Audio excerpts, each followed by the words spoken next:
How we doing? How we doing? YouTube, it's been a minute. What's going on? I know it's been a minute since I dropped the video.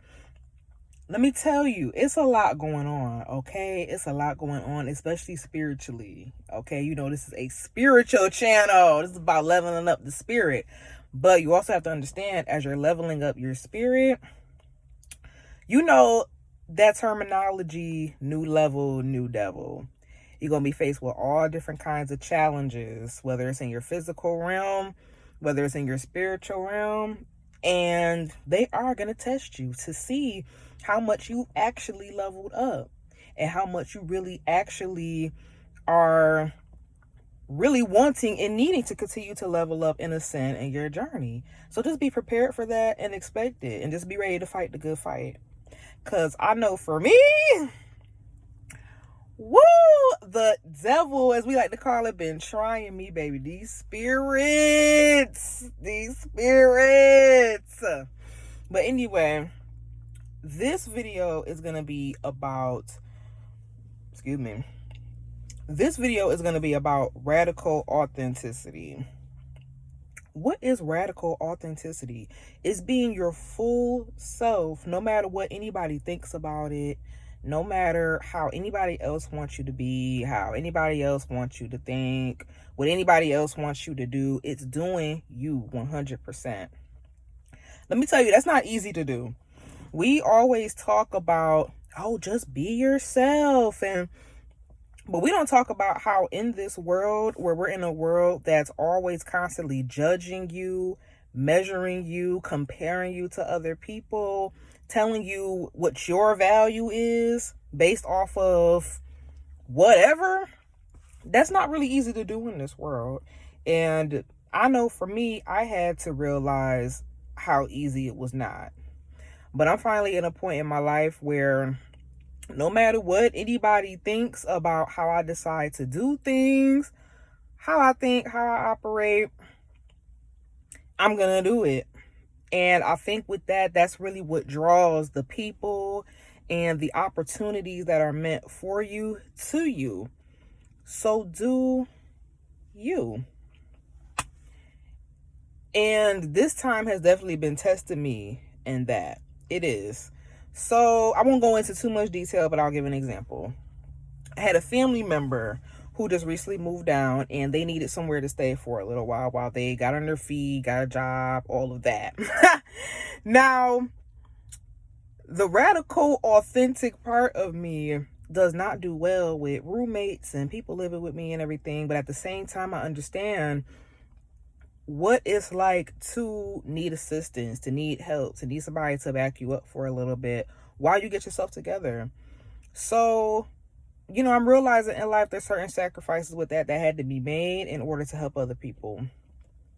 But I started to realize that this situation was starting to make me sacrifice my spirituality and my spiritual health, because I need a lot of time by myself, in my own space, in my own energy, especially when there's so much going on spiritually. Now, my spiritually in tune people, my sensitives, my psychics, my whatever you consider yourself, if you're connected to the spirit, you know what I'm talking about. It's a lot going on right now.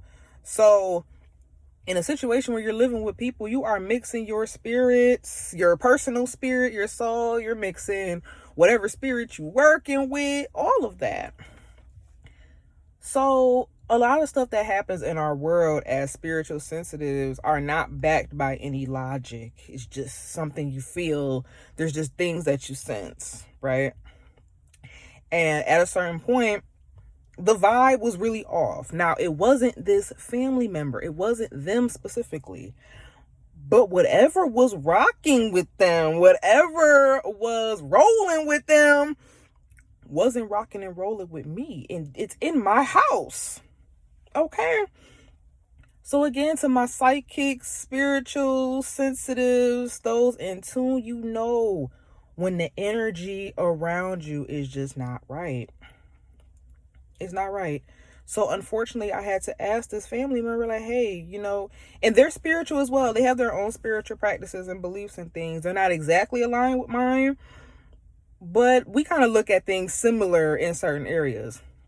So although this wasn't an ideal situation to have to ask this person to leave, I thought that maybe they would try to really kind of understand, what it is I was feeling. And I was going to them for days about it. I'm like, something is off, I don't know exactly what it is. And I didn't make any assumptions. I took a step back. That's something about me too that I value. Don't be quick to make assumptions.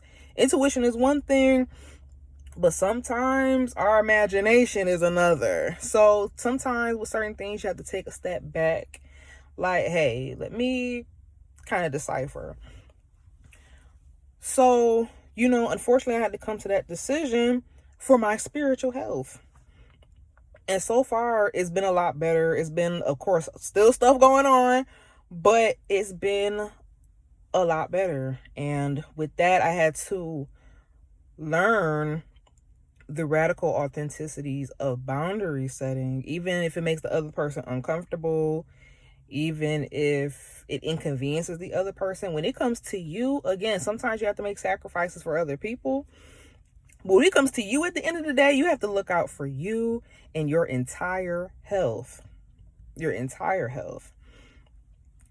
So that's never something I want to do to somebody. But I knew that this family member was going to be okay regardless. It's not like I was just putting them out on the street. They didn't have nowhere else. Nobody didn't have no money. You know what I mean? So it wasn't like that. But, it was a moment that I had to reflect like, hey, I feel bad about it. Just that empathetic part of me. But the other part is like, hey, I don't regret it. I am not apologetic about it because it's something I needed to do for me. So besides things like boundary setting, when you don't want to hurt somebody's feelings, or if you don't want to make another person uncomfortable or anything, be yourself. And it takes practice. Again, it's not easy. For some people, it's easier than others. It really just depends on your background, how you were raised, where you came from. For me, I feel like I wasn't really raised in an environment where I could fully be myself. So that's something that in this journey in my life, I have to continue to grow through it and put things back into practice, to unlearn certain things, to learn certain things, and to really implement what it is I'm relearning about myself and who I truly am. And people change as well, even the change that I've gone through in my life to be who I am today. So be you. Practice being you. If you're also a person that you struggle with being yourself, or you struggle with expressing yourself the way that you typically would naturally because somebody told you it wasn't acceptable, or they programmed you to be a certain way because they felt like your certain attitudes were inappropriate, or however you came up that kind of suppressed who you were. Put things into practice and give yourself compassion. There's a lot of times I have to stop and be like, oh, I feel like I was a little awkward, or I feel like, oh, maybe I might have rubbed this person the wrong way, or it was me. I did it. And I accept that I did it, and I either can decide to discard that if I feel like that's not really me, or I can decide to express it no matter what anybody thinks. So that's it. I'm not gonna make this video too long. Definitely just wanted to check in, tap in real quick. It's been a little minute. I'm definitely gonna be getting back into my videos, so not to worry. Just trying to really navigate everything that's going on here. I'm sure a lot of y'all can understand. So everybody be well. Happy Halloween to you. Y'all see I got the green going. How do y'all love it? How do y'all love this green? Okay. All right. So y'all take care. Peace.